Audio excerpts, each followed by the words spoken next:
Tengan un buen día. Vamos a ver en esta oportunidad lo que es la importancia de la ergonomía en el trabajo. ¿Por qué nosotros enfrentarnos a un riesgo ergonómico podría afectar a nuestra salud? ¿Habrá alguna solución o habrán lineamientos en que nos ayudarán a evitar cualquier tipo de lesiones en el trabajo por estos factores de riesgo? Pues eso vamos a aprender en esta oportunidad. Mi nombre es David Balboa, soy ingeniero de higiene y seguridad industrial y voy a estar a cargo de este tema y vamos a ver por qué es tan importante y de qué manera nos ayuda a aprender sobre la ergonomía. Como ustedes pueden ver en este curso, acá tenemos el contenido en el cual está definido en estos módulos, pues vamos a empezar con la definición y la implicancia de la ergonomía en la salud. Tenemos que conocer qué es la ergonomía, qué factores de riesgo son los que efectivamente nos puede producir algún tipo de daño. En el módulo 2 vamos a hablar precisamente de las lesiones que podrían producirnos estos factores de riesgo disergonómicos. En el módulo 3 vamos a aprender cuáles son los factores externos que pueden afectarnos nuestra confort o comodidad y producirnos algún tipo de daño, lesión o incomodidad en el trabajo. En el módulo 4 podemos ver cuáles son los lineamientos que tenemos que aplicar en el puesto de trabajo. Y por último, en el módulo 5 lo que son las pausas activas y por qué es importante que nosotros la hagamos. Así es que, como sabemos, en este primer módulo que hablamos acerca de la definición y la implicancia de la ergonomía en la salud, vamos a hacer mención las normativas en las que nos vamos a basar. Tenemos desde luego como normativa nacional lo que es la resolución ministerial 375/2008 TR, que es la norma básica de ergonomía y el procedimiento de evaluación del riesgo disergonómico, que nos dice todas las pautas que vamos a ir aplicando durante esta capacitación y que van a ser importantes para nosotros mismos.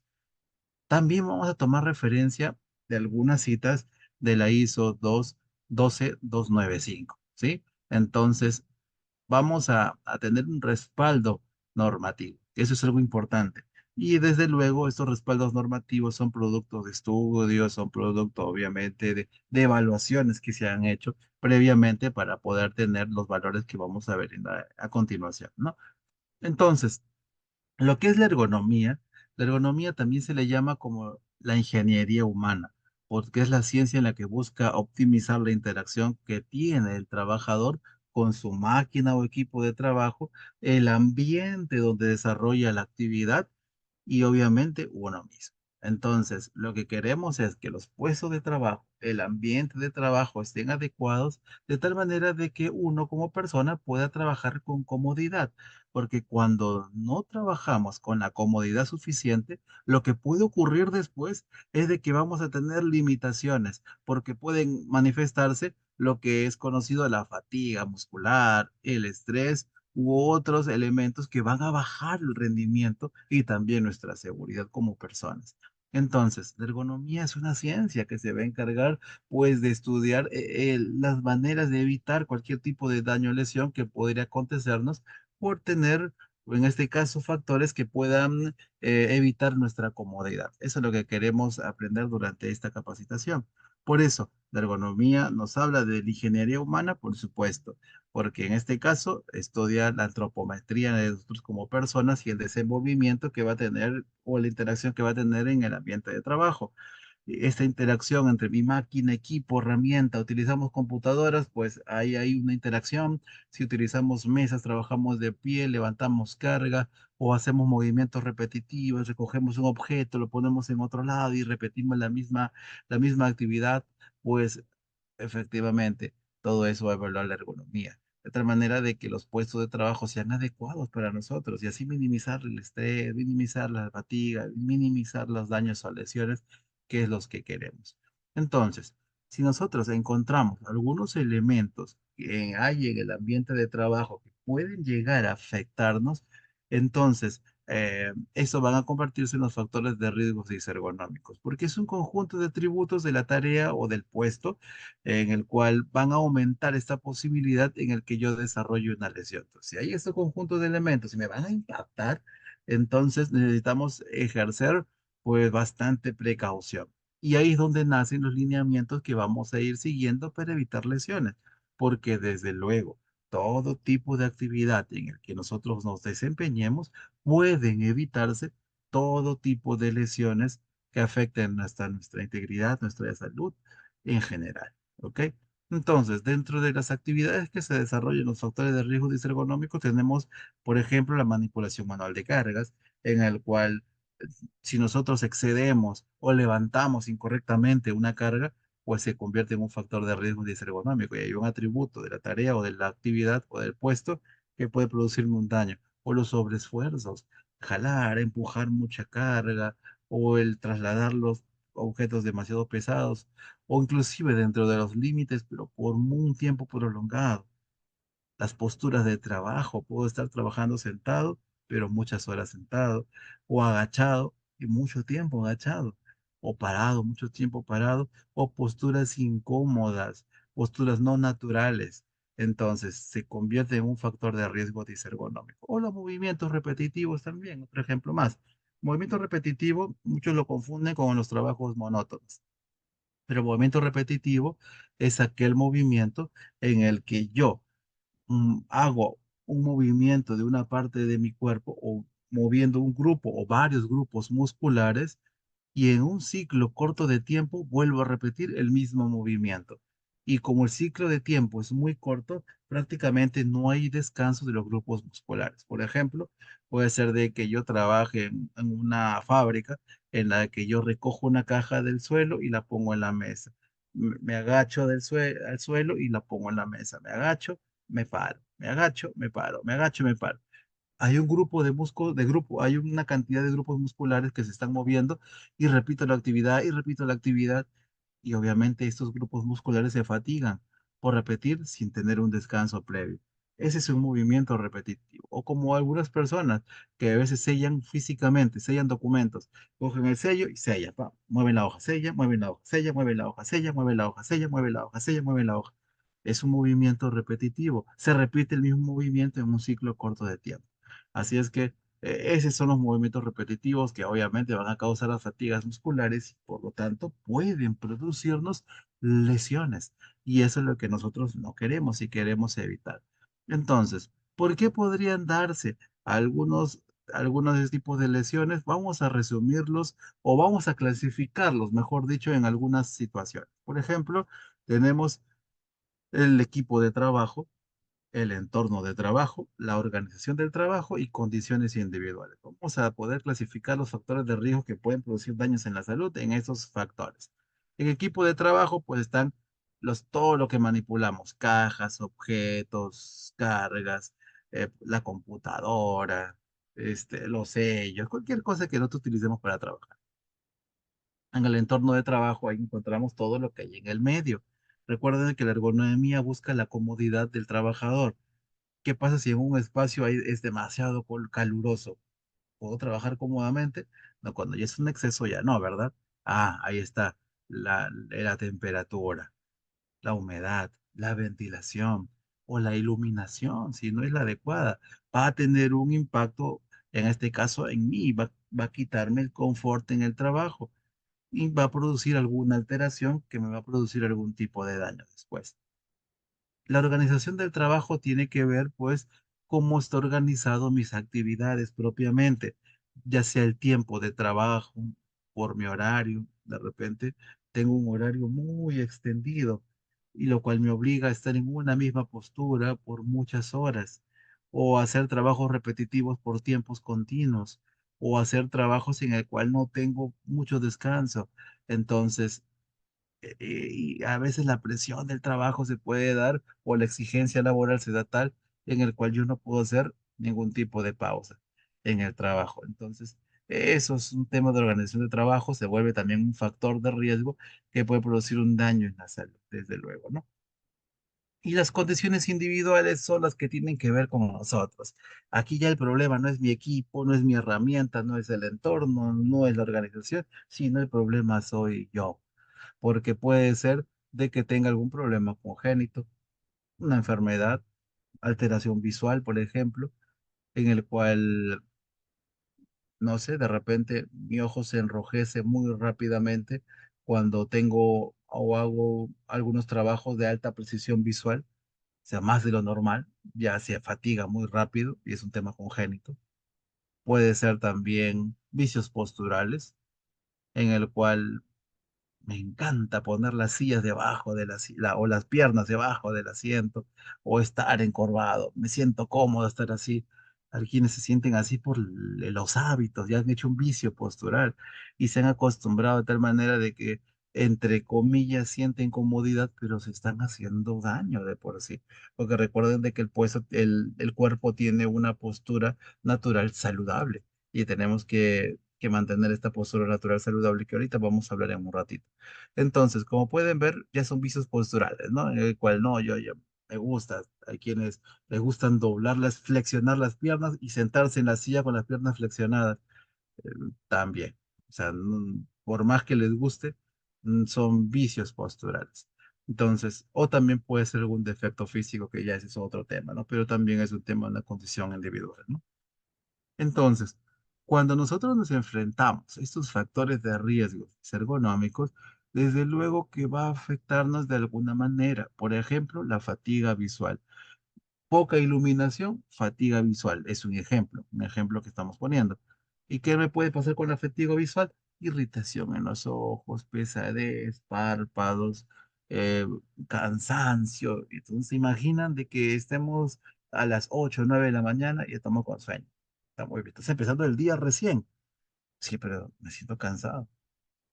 Aquí empecé a trabajar desde las 7 de trabajar o de las 8 de trabajar. Paso 1 hora, 2 horas de trabajo y estoy cansado. Me duermo. Y si no es un problema de alimentación, ni que has dormido mal o estás descansando mal últimamente, de repente sí te alimentas bien, pues, descansas bien, pero tengo sueño. Ya, eso podría ser un tema ergonómico, oye, ¿no? Entonces, es un ejemplo. Fatiga mental, dificultad para concentrar, dolores de cabeza, algunas personas aumentan los niveles de estrés y en algunas personas pueden tener hasta mareos y náuseas por ello. Y la fatiga física son los dolores habituales que quizás hemos escuchado en muchas oportunidades o nos ha pasado a nosotros. O me duele el cuello, la espalda, el hombro, la cintura, la parte baja de la espalda, o las articulaciones, etcétera, ¿no? Entonces son algunas de las consecuencias por exponernos a los factores de riesgo ergonómicos que hemos hablado hace un momento. Así es que hay que tener bastante cuidado y seguir lineamientos. ¿Por qué razón? Porque si bien es cierto, exponernos a los factores de riesgo ergonómicos que me van a producir a lo largo del tiempo, puede ser en corto tiempo o en un mayor tiempo, es variable.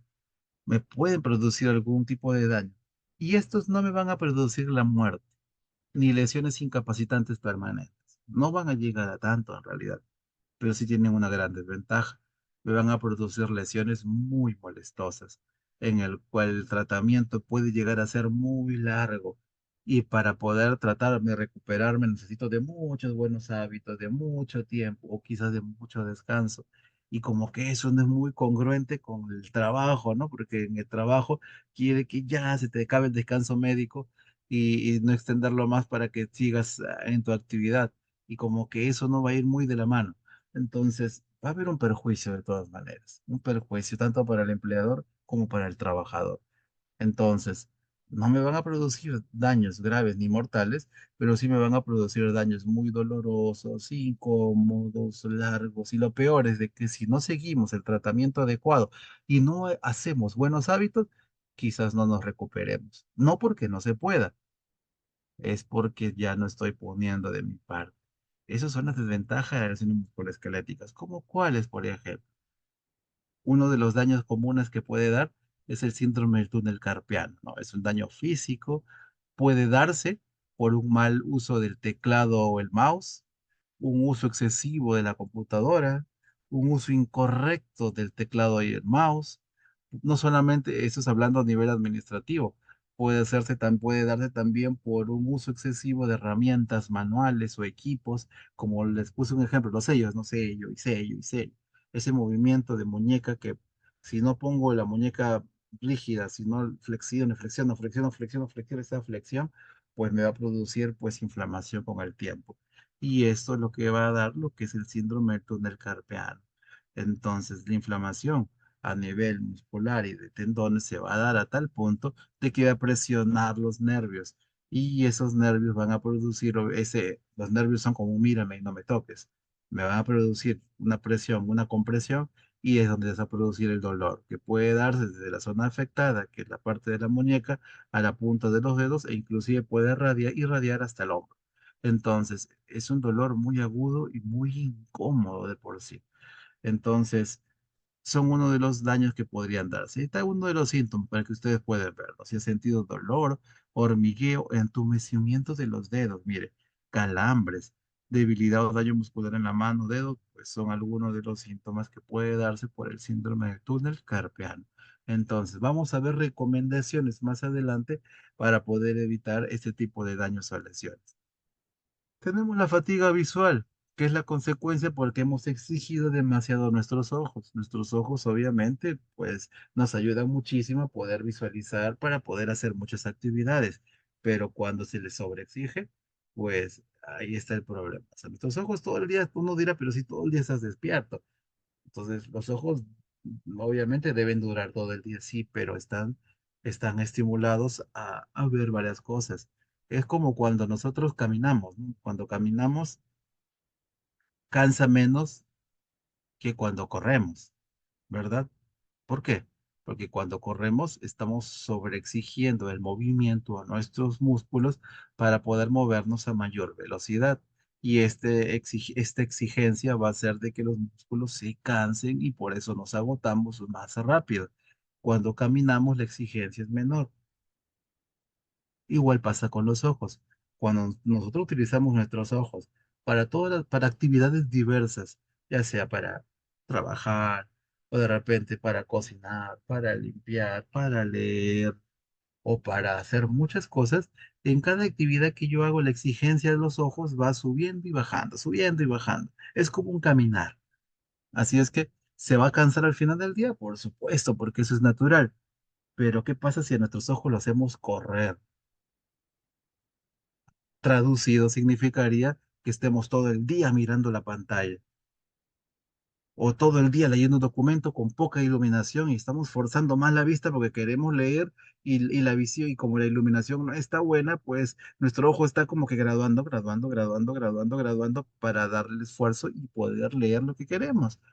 El ojo se va fatigando, lo estamos haciendo correr el ojo y obviamente termina fatigándose. Y cuando le damos más, porque todavía son las 11 de la mañana y falta todavía varias horas para acabar el día, y le seguimos exigiendo, nuestros ojos se van a comenzar a enrojecer.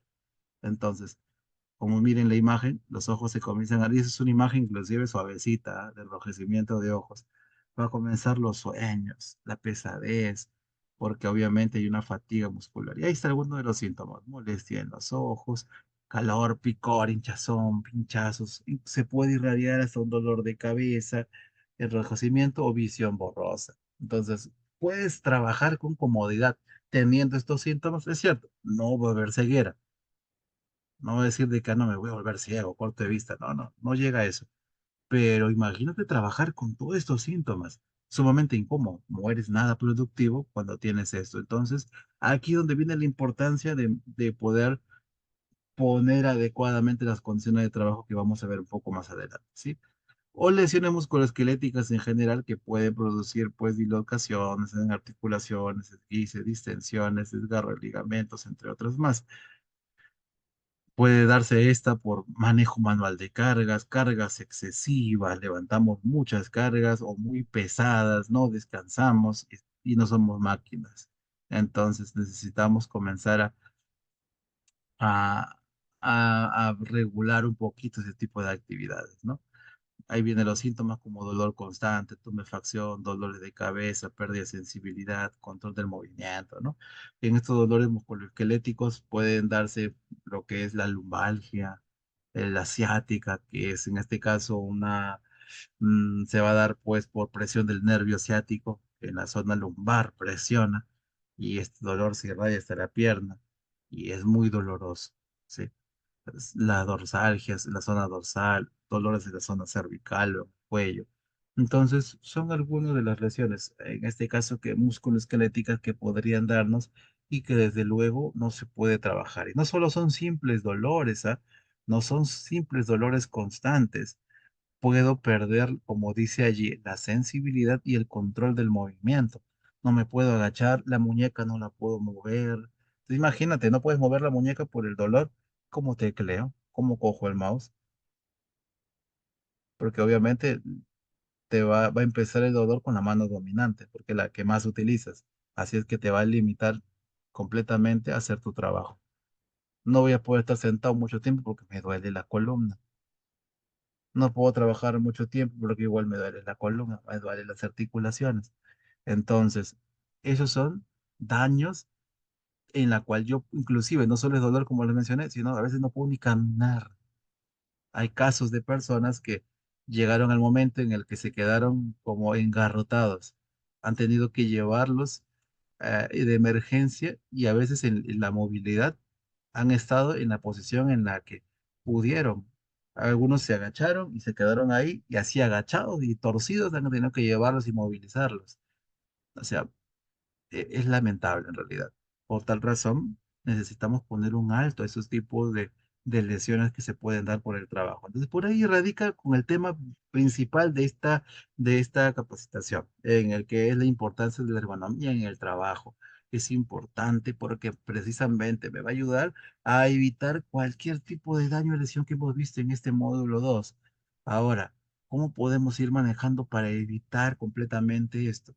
Esto vamos a ver a partir del módulo 3 hasta el último, todas las técnicas prácticas que podemos aplicar para evitar cualquier tipo de daño o lesión a nosotros mismos. Entonces, son técnicas prácticas, ojo, muy prácticas, muy buenas, desde luego, pero son sencillas de hacer. Eso es lo positivo, pero ahí viene un pero requiere de nuestro esfuerzo, no solo de uno, sino de toda la organización, que toda la empresa, la alta dirección, esté comprometida con hacer cumplir todos los lineamientos, porque hay algunas cosas que va a depender de la organización en la que trabajamos para que se puedan cumplir. Si la organización no implementa lo que se necesita, el trabajador no lo va a poder cumplir y por ende es garantizado de que sufran de lesiones en el futuro. Y no queremos eso, desde luego. Entonces, hay un compromiso completo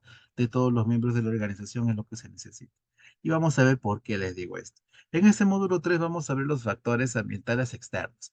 Los factores ambientales, pues vamos a clasificarlos, si lo queremos decir de una manera práctica, en tres: iluminación,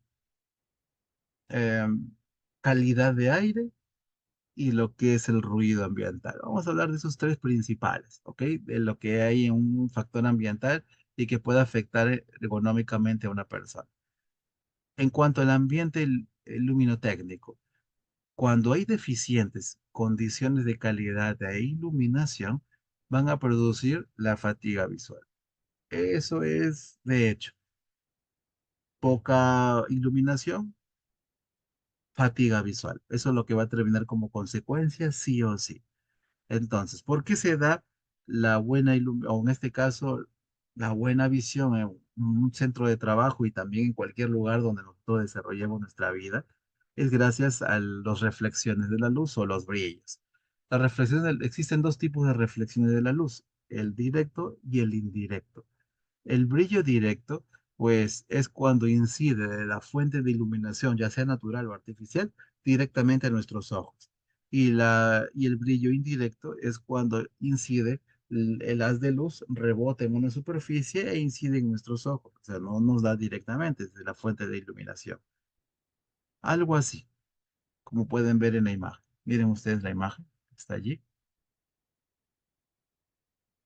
Vamos a señalar con el puntero. Brillo directo, fuente de iluminación a los ojos; brillo indirecto, fuente de iluminación, rebote en una superficie y a los ojos. Puede ser a cualquier superficie que rebote. Entonces, gracias a las dos reflexiones de la luz podemos ver todo lo que hay, pero tenemos que graduarlas en la forma de vida para que ésta sea cómoda para mí. Si la reflexión de la luz es tenue o baja, me afecta. La reflexión de la luz es demasiada alta, me afecta. Necesito que haya un rango de equilibrio en el que la luz sea adecuada para uno. ¿Ok? Entonces, eso es lo que buscamos.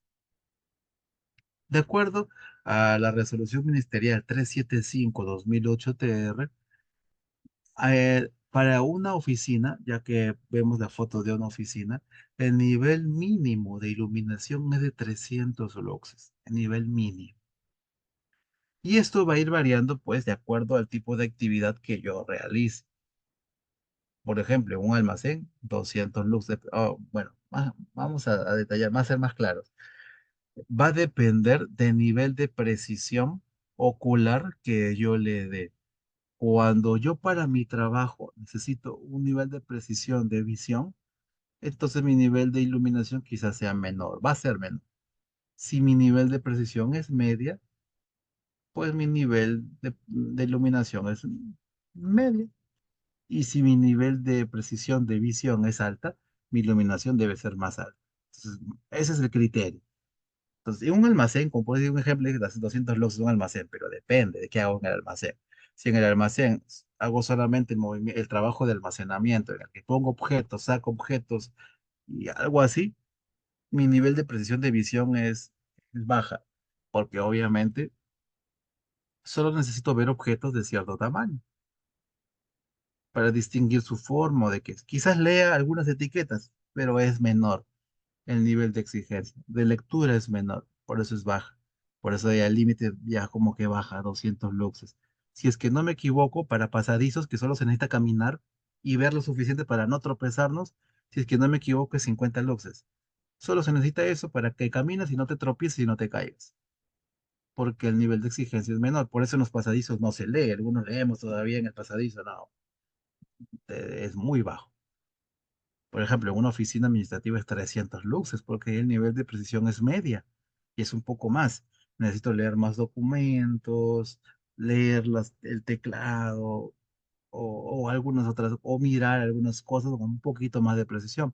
Por eso el nivel mínimo es 300 luxes. Hay algunos laboratorios de calidad, por ejemplo, el de cerveza, donde se tiene que mirar con detenimiento el color, el cuerpo, el espesor de la espuma, 800 luxes. Entonces, ven cómo va a ir variando. Es más exigente porque el nivel de precisión de visión es alta. Entonces, nosotros tenemos que mirar y comparar, de acuerdo a la actividad, con la tabla que está en la resolución ministerial 375/2008 TR y ver cuál es el nivel de iluminación mínima que necesitamos.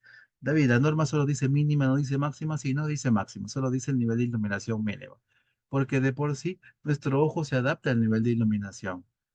Por ejemplo, en la calle, el nivel de iluminación máxima prácticamente se da en la calle. En la calle, la iluminación en un día soleado es fuerte.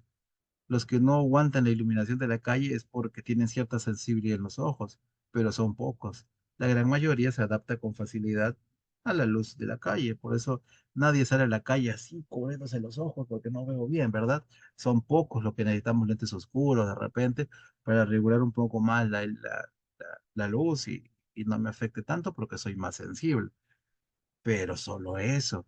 O algunos por protección ya de la radiación UV, pero es otra cosa, y eso ya no tiene que ver con ergonomía, es un riesgo físico. Entonces, entonces, de por sí, nuestros ojos se adaptan muy bien a las grandes cantidades de iluminación. Pero David, entonces por acá hay deslumbramientos. Yo veo que un reflector fuerte me deslumbra. O cuando yo traigo mi mesa frente a una ventana me deslumbra. Ah, es por las condiciones del ambiente o la distancia de la iluminación a tus ojos. Tiene que ver mucho algunos factores, ¿no? Un reflector, obviamente, si está cerca el reflector, te deslumbra muy fuerte.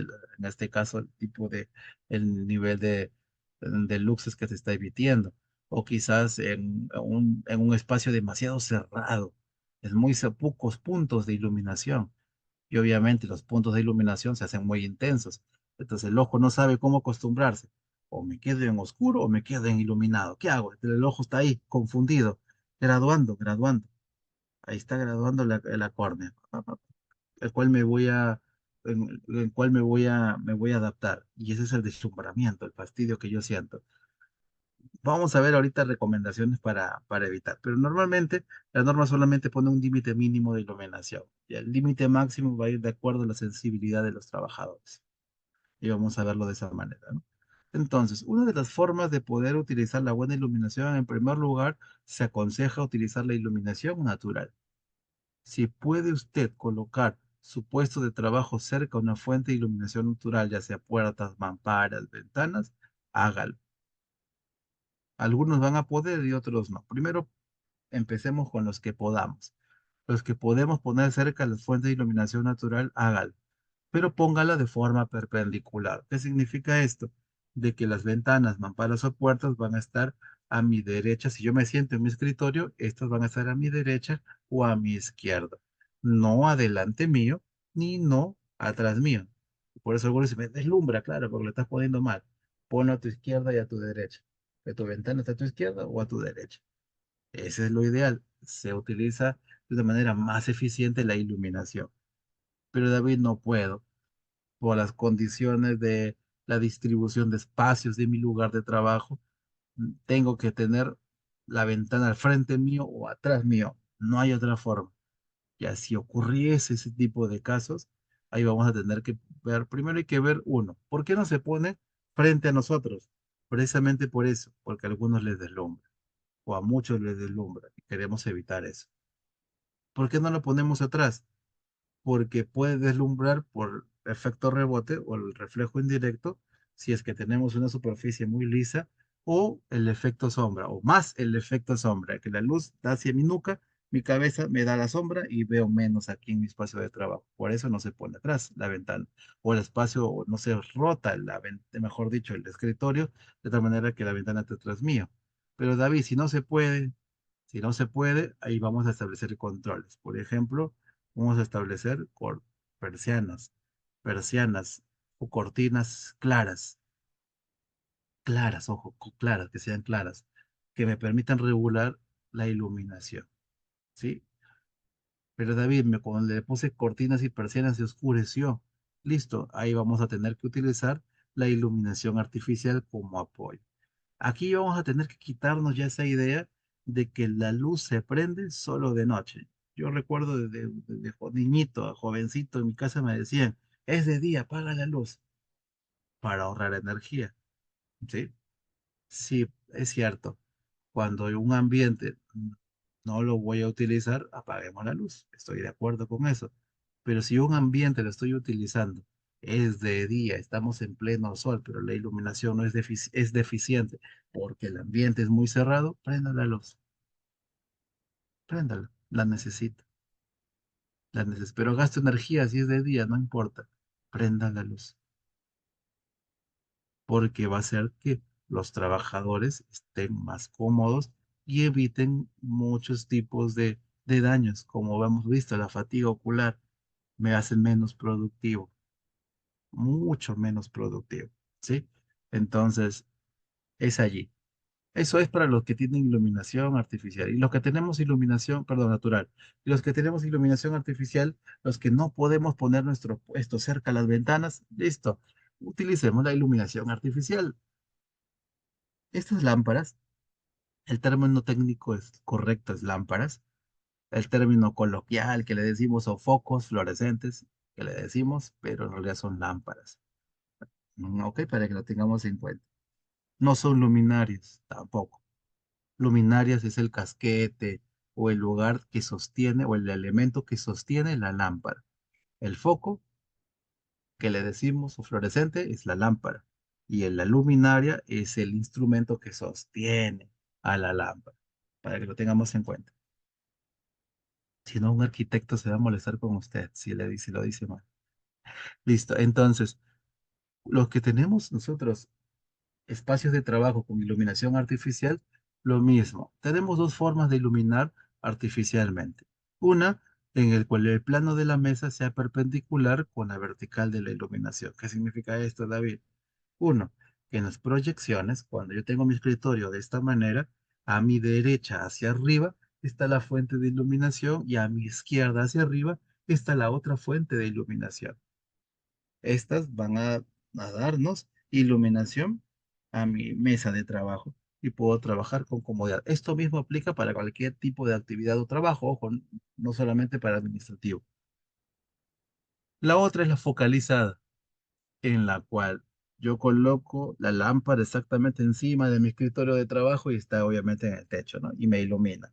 ilumina mi espacio de trabajo. Esa es la focalizada. Es otra forma de iluminación eficiente. Esas dos formas, David, pero yo no tengo ninguna de las dos formas. Mi foco, mi fluorescente, mi lámpara, como quiera decirlo, está por allá y me ilumina. Entonces ahí tenemos que trabajar. Entonces por eso es necesario que dentro de una organización se hagan los estudios de iluminación en el que monitorean los niveles de iluminación en los puestos de trabajo y te recomiendan qué hacer. Lo primero es el control de ingeniería, redistribución, uno de los, o de los escritorios, o de los espacios, o de la iluminación en el techo. Algo hay que redistribuir para que den estas condiciones. El peor de los casos es aumentar la intensidad de la iluminación. Es el peor de los casos, que sería otra alternativa, pero no es eficiente. ¿Por qué no es eficiente? Porque si yo tengo mi iluminación artificial allá, no cumple con ninguna de las características. No es ni focalizada, ni tampoco está a mi izquierda, a mi derecha hacia arriba, ni nada. Solamente y acá me llega a 50 luxes, pero aumento la potencia de la lámpara y ahora me llega a 300. Listo, pues quizás ya esté solucionado, pero es una mala distribución. ¿Por qué? Porque de repente justo debajo de esa lámpara es un pasadizo y el pasadizo necesita mucho menos iluminación, pero tiene como 500 ahí. Mal uso de la iluminación y gasta más energía eléctrica y por ende más dinero. Entonces, tenemos que nosotros ver lo mejor tanto para el empleador en lo que es cuidado del trabajador y también el ahorro de costos y como por otro lado los trabajadores en evitar tener, en este caso, alguna lesión musculoesquelética, ¿no? Perdón, en este caso fatiga visual porque estamos hablando de iluminación. Puede también regular el brillo y contraste de su monitor si es que es necesario como una medida auxiliar, ¿no? Entonces, son algunas sugerencias que se puede dar con referente a la iluminación. Otro factor externo que tenemos es la calidad de aire. Desde luego, necesitamos de que el aire se renueve en el ambiente de trabajo. Aquí es sencillo, ventile el ambiente. Existen dos formas de ventilación, natural y mecánica. La natural abre puertas y ventanas y que corre el aire. Y la mecánica pues un sistema de inyección y de extracción de aire, que recircule el aire, ingrese aire limpio, salga aire sucio, se renueve el aire. Esa es la ventilación mecánica. Cualquiera de las dos formas puede utilizar, pero ventile su ambiente de trabajo. Esto va a ayudar a regular temperatura, humedad, todo esto, ¿no? Es cierto que si estamos hablando desde la capital en Lima o a alguna otra ciudad con un clima muy húmedo, el tema de la humedad se hace complicado controlar, pero en realidad, si mantenemos una buena ventilación, pues podríamos decir de que sería lo mínimo suficiente, ¿no? Una buena ventilación. Aparte de que hay beneficios, con buena ventilación se reduce los niveles de carga viral y menor posibilidad de contagios de enfermedades virales como las gripes o el COVID, por ejemplo, u otras más, ¿no? Entonces son las ventajas de la calidad de aire. Y aparte de que al ventilar el ambiente, hacemos de que los trabajadores no se fatiguen. Poca ventilación aumenta los niveles de CO2 del ambiente, aumenta la temperatura y que me va a producir fatiga. En algunas personas, dolores de cabeza y queremos evitar eso netamente. El otro factor externo ambiental es el ruido en el trabajo. El ruido. Y no estamos hablando del ruido industrial. No es el ruido industrial que sobrepasa los 85 decibeles y me produce sordera. De ese ruido no vamos a hablar porque es un riesgo físico. Es otra cosa y no tiene nada que ver con el tema de ergonomía. Al menos por el momento no vamos a tocar. El ruido que hablamos es ese ruido incómodo en el que me fastidia, me duele la cabeza, no es excesivo, no me va a volver sordo. Si hablamos en términos de salud, no es un ruido que me va a volver sordo, no va a alterar mi sistema auditivo, ni va a causar algún perjuicio, no, no va a pasar hasta ese grado, pero sí me va a afectar emocionalmente, mentalmente. Esos niveles de ruido pueden darse por cualquier elemento que le esté causando dentro del ambiente de trabajo. Puede ser sonido de timbres altos, impresoras ruidosas, personas que hablan mucho de a voz en cuello, podemos decirlo así, o muchas al mismo tiempo. Hay quienes tienen la costumbre de gritar mientras hablan por teléfono. Entonces, cosas que vamos a tener que comenzar a regular para evitar eso, ¿no? Entonces, hay que primero nosotros tener en cuenta de que tenemos que tener un nivel de ruido apropiado, en este caso en el rango de los 60 decibeles, para que podamos tener un buen rendimiento laboral, evitar las distracciones y por lo tanto los errores. Porque en algunas personas les puede pasar esto. Pueden llegar a tener dolores de cabeza, sueño, mareos y náuseas, inclusive en algunas personas. Entonces, para evitar completamente este tipo de, de síntomas o sensaciones, necesitamos identificar todas las fuentes de ruido que me genera o que hay en el centro de trabajo. Por ejemplo, hay impresoras ruidosas y en lugar de tener mi impresora aquí en mi escritorio que genera mucho ruido, mejor todas las juntamos en un pool de impresoras o una isla de impresoras y de paso de que me sirve pararme para recoger las impresiones, las mando remoto, las impresiones, o me paro a sacar copias. De paso de que me muevo y hago un cambio de actividad, rompo la monotonía y menos ruido. Los anexos lo podemos poner a menos volumen. Mi teléfono celular lo puedo también poner en vibrador o en menor volumen. Ya si salgo a la calle, lo subo el volumen otra vez, si deseo así. Y así buscar las formas que puedo reducir el ruido en el trabajo. ¿Ok? Entonces, esos son los factores ambientales externos. Recuerden, la ergonomía estudia, ya vemos, el equipo, máquina, ambiente, equipo, máquina o herramienta, el medio ambiente de trabajo, medio ambiente en relación a la persona. ¿Ok? Hemos visto el medio ambiente. ¿Sí? Ahora vamos a ver el entorno. Más que el entorno, el puesto de trabajo, mi sitio de trabajo. ¿Cómo debería ser mi sitio de trabajo? Mi sitio de trabajo tiene que tener las suficientes dimensiones que me permitan tener libertad de movimiento y posicionamiento.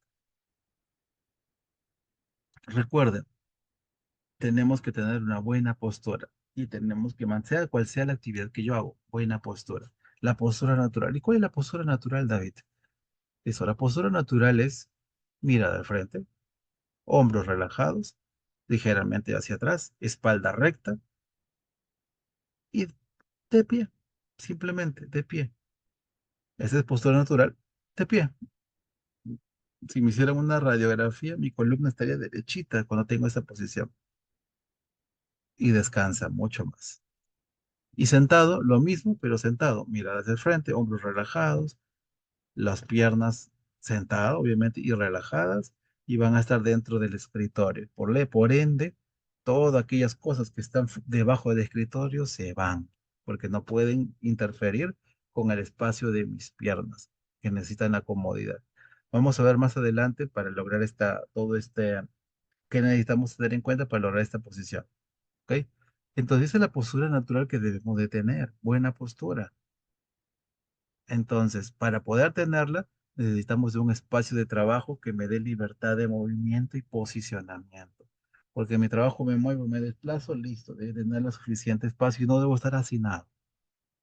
En cuanto al equipo de trabajo, hablando de una oficina administrativa, si utilizamos una computadora, recuerde, tenemos que tener una pantalla que esté a una distancia apropiada y a una altura apropiada. En cuanto a la distancia, pues debe ser mayor a 40 centímetros. Una regla práctica es que usted se siente, estire su brazo con los dedos extendidos y si la punta de sus dedos toca la pantalla, entonces la distancia de visión está buena para mí, es apropiada. Esa es la distancia que debemos de tener. Y en cuanto a la altura, la parte superior de la pantalla va a estar a la altura aproximada de mis ojos. ¿Sí? Esa es la altura en la que debería tener la pantalla. Y de ahí voy viendo si la subo o la bajo. ¿Sí? Entonces ahí es donde vemos, David, pero yo tengo laptop. Las laptops son más bajitas. Yo agacho poquito nomás, ¿ah? Poquito agacho la cabeza. Pero estás agachando la cabeza y no debes agachar la cabeza. Debes estar mirando hacia el frente. En realidad, utilizar una laptop sin ningún tipo de equipo adicional es solamente para trabajos puntuales, inclusive hasta menores de 4 horas al día. Mucho menos de 4 horas al día deberían de ser el uso de laptop. Pues no, yo David utilizo mi laptop todo el día. Entonces necesitamos que le coloque un atril por laptop, como esos coolers que te levantan la laptop para yo mantener esa altura. En el caso de los PC de escritorio, la gran mayoría tiene pues para regular la altura. Si no lo tengo, pues ponerlo sobre una superficie que levante la altura si es que falta, ¿no? Si es que falta. Entonces, pero tengo que cumplir con esa condición de la altura y distancia de visión. En cuanto a lo que es el uso del teclado y el mouse, pues el teclado tiene y el mouse tienen que ser independientes, obviamente. En una PC de escritorio se cumple esta condición. Hay su propio teclado y su propio mouse. En un, en una laptop no. En una laptop están integrados pantalla, teclado y mouse. Ya, cuando nosotros levantamos la pantalla de una laptop, anulamos mentalmente, anulamos el teclado y el mouse. No sirve. Algo así, considérelo. Vamos a tener que colocar un teclado adicional y vamos a tener un mouse adicional. ¿Sí? Entonces, tengamos en cuenta. Yo tengo aquí un teclado adicional, pues le muestro en pantalla, y tengo un mouse adicional. Estos están utilizando como adicionales a mi laptop que estoy empleando para evitar cualquier tipo de daño o lesión que ahorita les voy a explicar. ¿Sí? ¿Debe estar en una superficie mate? Sí. Su escritorio debe tener una superficie mate para evitar los reflejos. Y deben estar en una misma altura. O sea, en una misma altura. Ambos deben estar sobre la mesa. A veces pasa que hay escritorios que tienen un portateclado abajo y el mouse arriba. ¿Ya por qué no es bueno esto? Porque si tenemos el teclado abajo, a la hora de levantar el mouse, ven cómo estoy levantando. Yo estoy teniendo ahorita, no sé si ven mi cámara, yo estoy teniendo mis hombros relajados. Estoy poniendo mis manos como si tuviera un teclado debajo del escritorio. ¿Puede parecer normal? Sí, parece normal. Pero para agarrar el mouse, miren cómo acabo de levantar el hombro para levantar el mouse. Y yo ya estoy inclinado, ¿ven? Tengo el hombro de aquí más arriba que el otro hombro. ¿Por qué? Porque tengo un brazo abajo por el teclado y tengo un brazo arriba por el mouse. Pero David, solamente son 10 centímetros de diferencia. Esos 10 centímetros hacen que se levante mi hombro. Y debo evitarlo para evitar dolores. El teclado y el mouse en la misma altura de la mesa. ¿Sí? Esa es una regla. En cuanto al uso del mouse, aquí les estoy mostrando en cámara un mouse. Es un tamaño, este mouse es de un tamaño convencional, no es de los chiquitos. Los mouse chiquitos, utilícenlo para trabajos puntuales de muy poco tiempo. Para trabajos largos, no utilicen los mouse pequeños.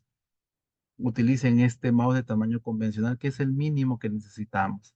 David, hay mouse más grandes, mouse ergonómicos, verticales, ya excelente. Si pueden tener esos mouse, excelente. De verdad sería mucho mejor. Pero si no, lo mínimo, un mouse así como les estoy mostrando, de tamaño convencional, no es nada fuera de lo común y son económicos. Entonces, este mouse es de tamaño convencional, ¿por qué? Porque me va a ayudar a poder tener la postura natural de la mano.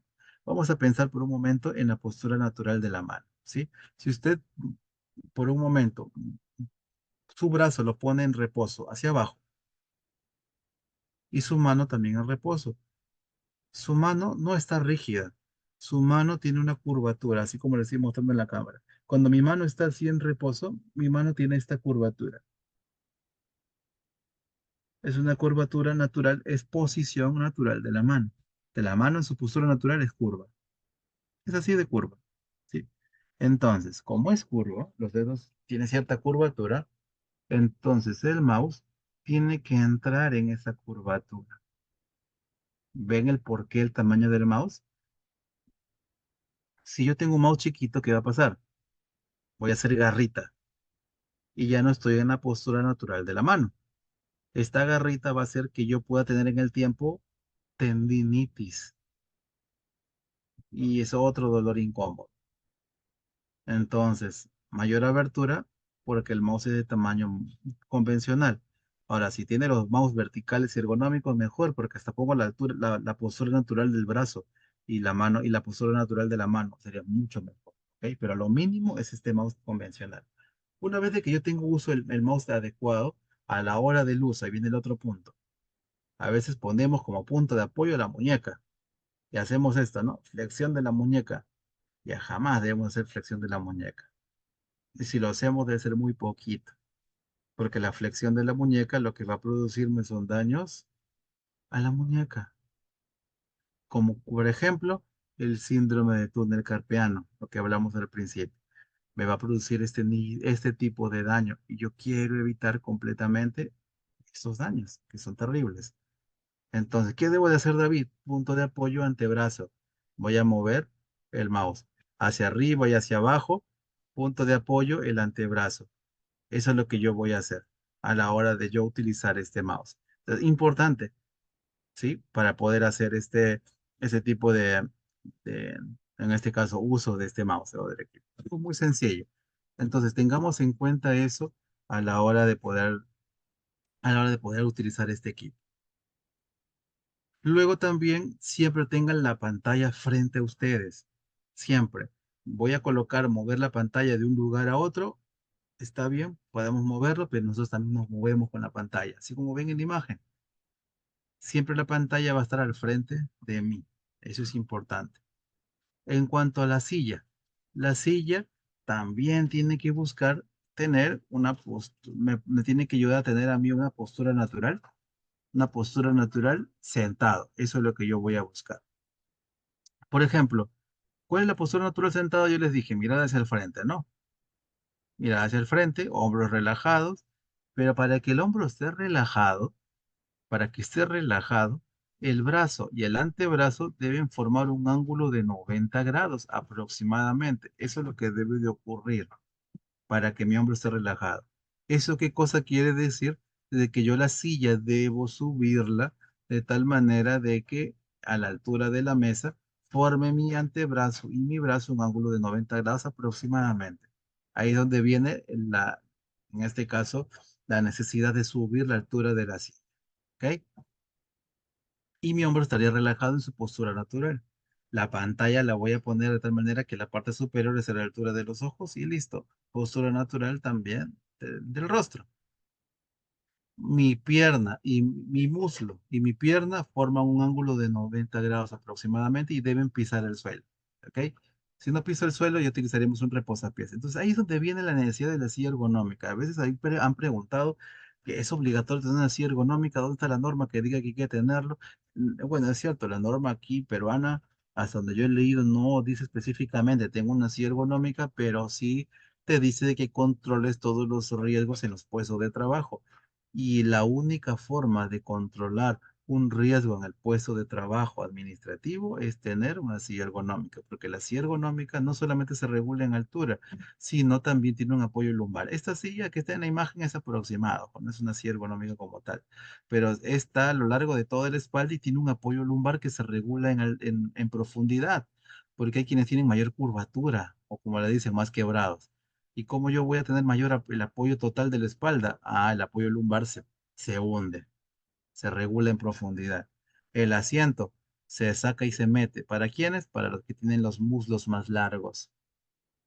Entonces, ¿ven? La silla se adapta a mi antropometría. Por lo tanto, la silla ergonómica es el equipo necesario para un trabajo administrativo, porque voy a hacer un trabajo de muchas horas prolongado sentado. Es por eso, naturalmente. También la silla ergonómica tiene una tela de material respirable y es curva para mejorar la circulación de la sangre. Eso es lo que busca de por sí, ¿no? Ya por último viene el uso del reposapiés. El reposapiés nos va a ayudar a que podamos nosotros tener un mayor descanso. Es obligatorio el reposapiés cuando a la hora de regular mi asiento, mis pies no tocan el suelo, quedan flotando en el aire. Entonces no puede quedar los pies flotando en el aire. Necesitaría un reposapiés de forma obligatoria, ¿sí? O mi mesa de trabajo lo hago más bajito. Entonces sería la otra alternativa. Ahora, si alguno quiere usar un reposapiés adicional, pero mis pies llegan al suelo, pero usa el reposapiés, bueno, sería como algo óptimo, ¿no? Porque el reposapiés te va a dar un extra de comodidad. Entonces también sería una alternativa, ¿no? Muy bien, entonces hemos visto a lo largo de toda esta capacitación la importancia de poder tener una buena postura en el trabajo. Recuerden, pueden utilizar el mismo concepto de postura natural y apropiada para cualquier actividad que yo realice. Pero no solamente es lo único que tenemos que hacer, porque tener una buena postura es importante, pero no es lo único.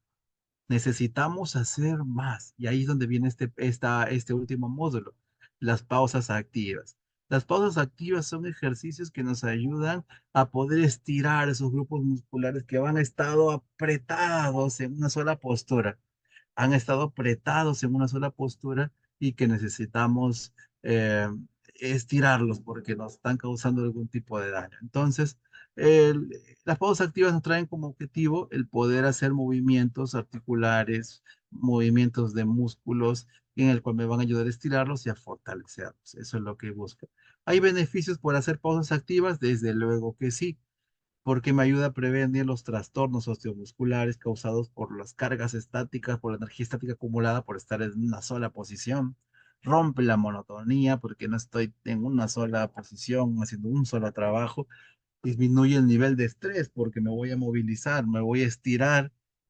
Eso es lo que busca. Propicia la integración ocupacional porque a todos los trabajadores también realizarlo me va a ayudar propiamente. También me va a ayudar a tomar conciencia de que mi salud es importante y por lo tanto debo de hacerlo porque me beneficia. Y entonces todo esto va a hacer de que no tenga lesiones musculoesqueléticas. Por lo tanto, las pausas activas consisten en varias técnicas de estiramiento y relajación durante la jornada laboral. Las pausas activas son inversión de tiempo, por supuesto, porque se hacen cada hora, como dice la ISO 12225 o máximo cada 2 horas. En realidad, la ISO dice cada 50 minutos. Se hace por 10 minutos pausas activas. O máximo cada 2 horas por 10 minutos se hace las pausas activas. Hay quienes equivocadamente pueden llegar a pensar de que esto es pérdida de tiempo, estar parando el trabajo cada 2 horas o cada 50 minutos. En realidad, más que una pérdida de tiempo, llamémosle una inversión de tiempo, porque nos ayuda a poder dar un refrescar a nuestro cuerpo y poder estar más productivos para seguir nuestra actividad. Es como los pits en una carrera de autos. En una carrera de autos, los carros no están dándole vueltas a la pista sin parar. En algún momento van a tener que hacer una parada en los pits. ¿Por qué hacen la parada en los pits? Para que regulen las llantas o cambien las llantas, hagan llenen el combustible, hagan alguna regulación necesaria en el vehículo y con eso pueden salir y nuevamente entrar en competencia a la carrera. Un vehículo que no pare en los pits es prácticamente perder la carrera y inclusive hasta morir en un accidente. Entonces, en el caso de las pausas activas no se va a llegar hasta ese nivel de gravedad, obviamente, pero la parada que hacemos en hacer estas pausas nos ayudan a refrescarnos y reactivarnos y poder nuevamente estar muy productivos y se ha comprobado que aumenta el rendimiento laboral. En cuanto a lo que es el tiempo, es hasta el momento lo que la normativa nos indica, ¿no? 50 minutos cada hora o máximo cada 2 horas. Conforme se avance la ciencia, quizás se encuentren nuevos descubrimientos en referente a esto, pero hasta donde se tiene el descubrimiento científico o médico, pues ese es el tiempo que se necesita para poder nosotros refrescarnos y ser productivos. Entonces, allí, como ustedes pueden ver, hay ejemplos de pausas activas. Podemos hacer estirando los miembros musculares, como ven. Los estiramientos son estáticos. ¿Qué significa? Que si yo estoy estirándome así, me voy a quedar en esa posición. O sea, no es un movimiento articular en el que yo muevo, regreso, muevo, regreso, muevo, regreso. No es eso, sino estiramiento es todo lo que es, para resumirles, todo lo que es pausas activas articulares son móviles y todas las que son de músculos son estáticas. Por ejemplo, aquí todo lo que ustedes ven aquí en el 1 al 4 son de músculos, todo es estático. O sea, si yo estiro mis brazos, me quedo allí y me quedo unos segundos allí, de aquí 10 a 20 segundos, me quedo en esa posición. Y no solo estiro mis brazos, sino estiro como si alguien me los estuviera jalando. O sea, voy a aplicar cierta fuerza. No exageren porque no hay que buscar que se hagan daño, pero sí voy a aplicar cierta fuerza, como que si alguien me jalara los brazos. Pero David, así siento dolor. Qué bueno. Las pausas activas deben sentir un pequeño dolorcito, porque eso es el estiramiento muscular. Una vez de que usted deja el estiramiento, va a sentir un alivio muy agradable. Y así por cada grupo muscular. Como ustedes pueden ver, aquí ustedes pueden ver algunas otras pausas activas para los hombros, para las muñecas, como el saludo japonés, ¿no? Y de ahí lo inviertes. también ayuda mucho a ello, ¿no? Y aquí hay más. Por ejemplo, el número 10 es muy bueno para la zona lumbar. ¿Le duele la zona lumbar? Haga la pausa activa número 10. Inclusive le puede añadir un extra de tirar el torso hacia adelante. Va a sentir un estiramiento en la zona lumbar, le va a doler un poquito al principio, después de 20 segundos el dolor es menor, hágalo 30 segundos a un minuto y después o adiós dolor lumbar, por al menos ese momento, o siente el dolor muchísimo menos, es un gran alivio. Entonces, eso puede ir a hacer. Si ustedes tienen lesiones, ojo, si ya tienen lesiones musculoesqueléticas, lo mejor es de que siga las recomendaciones de su, en este caso, el traumatólogo o el fisioterapeuta. ¿Sí? Sigan las recomendaciones de ellos. Recuerden que cuando hay lesiones, los movimientos se dan progresivamente. Entonces, primero tenga en cuenta esta prescripción médica si es que la tiene, ¿ok? Listo. Entonces, eso es todo lo que tiene que ver con la importancia de la ergonomía. Hemos hecho un curso en el cual hemos tratado de hacer un extracto importante en esta hora de capacitación y que esperamos que sea de mucho valor para cada uno de ustedes. Le agradecemos de antemano pues todo lo que la atención que ustedes han tenido y quizás nos veamos en otra oportunidad. Que tengan un buen día.